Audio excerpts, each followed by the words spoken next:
السلام علیکم ورحمۃ اللہ وبرکاتہ۔ میں نور الدین عمری، خطیب مسجد عباد الرحمن گولکنڈہ حیدرآباد سے آپ تمام ناظرین کو خوش آمدید کہتا ہوں۔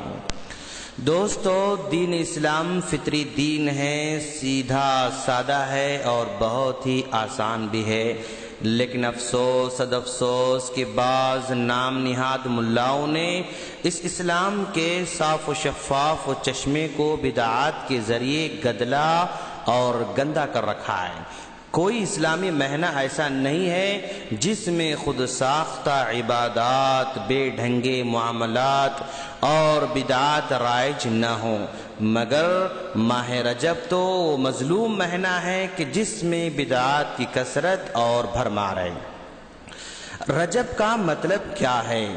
رجب کا لغوی معنی عزت اور تکریم ہے، کیونکہ زمانہ جاہلیت میں اس مہینے کا بہت زیادہ احترام کیا جاتا تھا، اس لیے اس ماہ کو رجب کے نام سے موسوم کر دیا گیا ہے۔ کتب تواریخ میں اس ماہ کے تقریباً 13 نام ذکر کیے گئے ہیں۔ ماہ رجب کی فضیلت میں سر انجام دیے جانے والے بعض اعمال کے متعلق بہت سی روایت ملتی ہیں، جن کو ہم آسانی کے لیے 3 اقسام میں تقسیم کر سکتے ہیں۔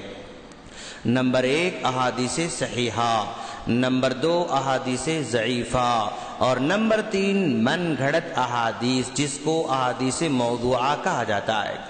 ماہ رجب کے تعلق سے نبی کریم صلی اللہ علیہ وسلم سے وارد صرف ایک صحیح حدیث ہے دوستو، جس میں حضرت ابو بکر رضی اللہ تعالیٰ عنہ فرماتے ہیں کہ اللہ کے رسول صلی اللہ علیہ وسلم نے فرمایا، زمانہ اس حالت میں پلٹ آیا ہے جس حالت میں اس روز تھا جب اللہ تعالیٰ نے زمین و آسمان کو پیدا کیے تھے۔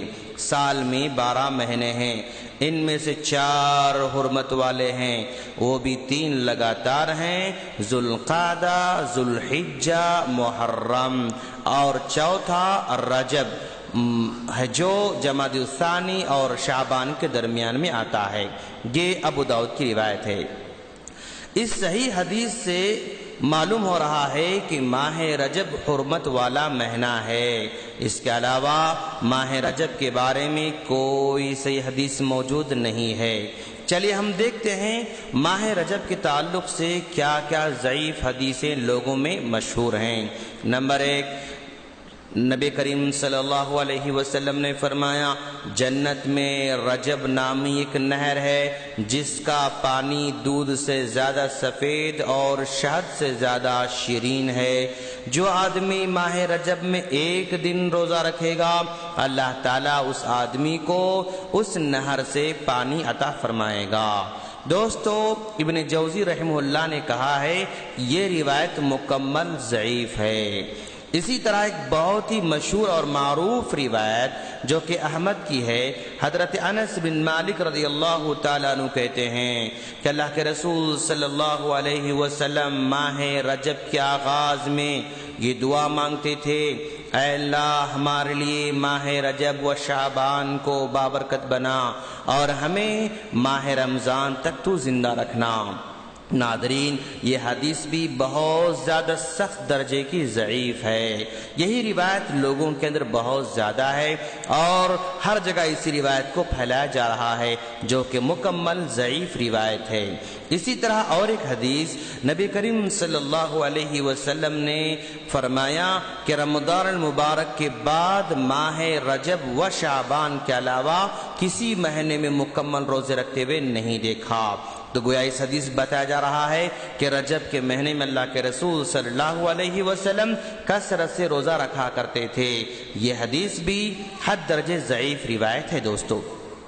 چلیے اب ہم رجب کے تعلق سے من گھڑت احادیث کا رخ کرنے جا رہے ہیں۔ نمبر 1، ماہ رجب کی باقی مہینوں پر فضیلت اس طرح ہے جس طرح قرآن مجید بقیہ تمام اذکار سے افضل ہے۔ ناظرین، یہ روایت من گھڑت ہے۔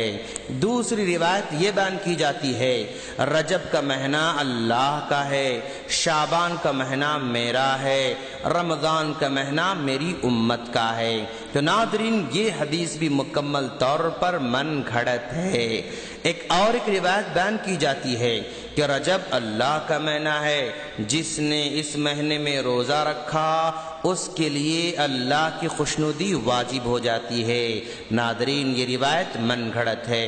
اور ایک روایت بیان کی جاتی ہے جس نے ماہ رجب میں 3 دن روزہ رکھا اس کو پورے ماہ کے روزوں کا ثواب ملتا ہے، اور جو اس ماہ میں 7 دن تک روزہ رکھا اس پر جہنم کے 7 دروازے بند کر دیے جاتے ہیں۔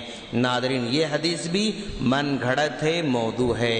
اور ایک روایت بیان کی جاتی ہے کہ جس نے ماہ رجب کے روزے رکھے، 4 رکعت نماز ادا کی، اس شخص کو اس وقت تک موت نہیں آئے گی جب تک وہ جنت میں اپنا مقام نہ دیکھ لے۔ ناظرین یہ حدیث بھی مکمل من گھڑت ہے۔ تو آپ کو سمجھ میں آیا ہوگا کہ رجب کے تعلق سے صرف ایک حدیث صحیح ہے جس میں رجب کے حرمت والا مہینہ قرار دیا گیا ہے، دوسرے بہت ساری ضعیف حدیثیں ہیں، اور تیسری قسم موضوعات ہیں، من گڑت ہیں۔ ہم اللہ سے دعا کرتے ہیں کہ باری تعالیٰ تو ہمیں صحیح اسلام کو جان کر اس پر عمل کی توفیق عطا فرما، اور بدعت خرافہ سے تو ہمیں دور رکھنا، آمین۔